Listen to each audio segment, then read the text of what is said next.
জয় গুরু। পরম প্রেম শ্রী শ্রী ঠাকুর অনুকূল চন্দ্রে চরণারবিন্দরে কোটি কোটি বার প্রণাম। পরম কল্যাণময় জগৎ জননী শ্রী শ্রী বড়মাঙ্কর শ্রীপাদ পদ্মরে কোটি কোটি বার প্রণাম। পরম পূজ্যপাদ আচার্য শ্রী শ্রী বরদাঙ্কর শ্রীপাদ পদ্মরে কোটি কোটি বার প্রণাম। পূজ্যপাদ শ্রী দাদাঙ্কর শ্রীপদ পদ্মরে কোটি কোটি বার প্রণাম। আদির ভরসা প্রধান আচার্যদেব শ্রী শ্রী দাদাঙ্কর শ্রীপদ পদ্মরে কোটি কোটি বার প্রণাম। এবং মোর এই ভিডিও দেখুଥିବା সমস্ত মা ও ভাই মানকু মোর রাপ্ରୀতি জয়।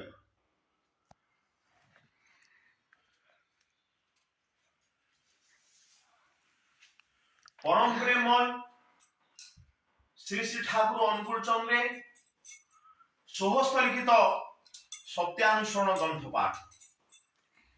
ভারতর অবনতি ডিজেনেরেশন সেই সময় আরম্ভ হয়েছি যে সময় ভারতবাসী পাখরে অমৃত ভগবান অসীম হয়ে উঠছেন। ঋষিକୁ বাদ দেই ঋষিবাদর উপাসনা আরম্ভ হয়েছে।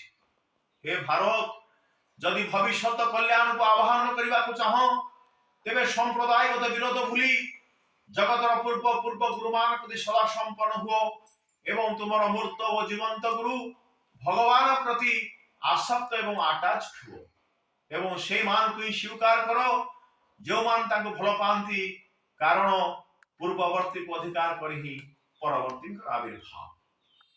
ଅର୍ଥ ମାନ ଯଶ ଇତ୍ୟାଦି ପାଇବା ଆଶାରେ ବୋଧେ ଠାକୁର ସଜାଇ ଭକ୍ତ ହୁଅ ନାହିଁ, ସାବଧାନ ହୁଅ, ଠକିଯିବ। ତୁମର ଠାକୁରତ୍ୱ ଜାଗ୍ରତ ନହେଲେ କେହି ତୁମର କେନ୍ଦ୍ର ବି ନୁହନ୍ତି, ଠାକୁର ବି ନୁହନ୍ତି, ଫାଙ୍କି ଦେଲେ ତାହା ହିଁ ପାଇବ। ସତ୍ୟାନୁସରଣ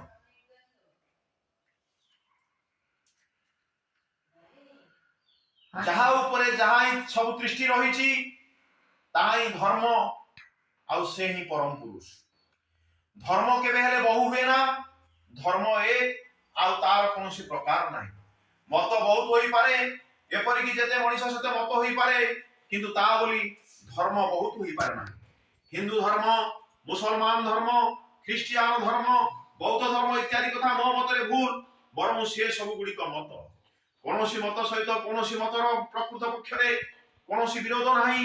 ଭାବର ବିଭିନ୍ନତା ପ୍ରକାର ଭେଦ ଗୋଟିଏକୁ ନାନା ପ୍ରକାରେ ଏକ ରୂପେ ଅନୁଭବ। ସବୁ ମତ ହିଁ ସାଧନା ବିସ୍ତାର ପାଇଁ, ତେବେ ତାହା ନାନା ପ୍ରକାର ହୋଇପାରେ। ଆଉ ଯେତେ ହିଁ ବିସ୍ତାର ହେଲେ ଯାହା ହୁଏ ତାହା ହିଁ ଅନୁଭୂତି ଜ୍ଞାନ। ତେଣୁ ଧର୍ମ ଅନୁଭୂତି ଉପରେ।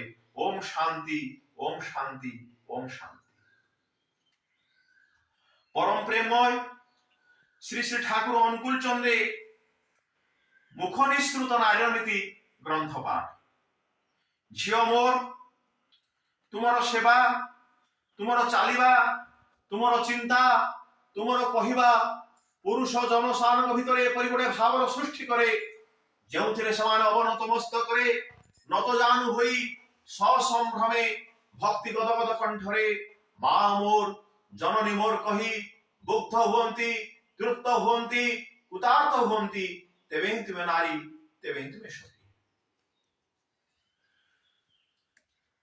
ନାରୀତ୍ୱର ଅପଳାପ ମନେ ରଖ।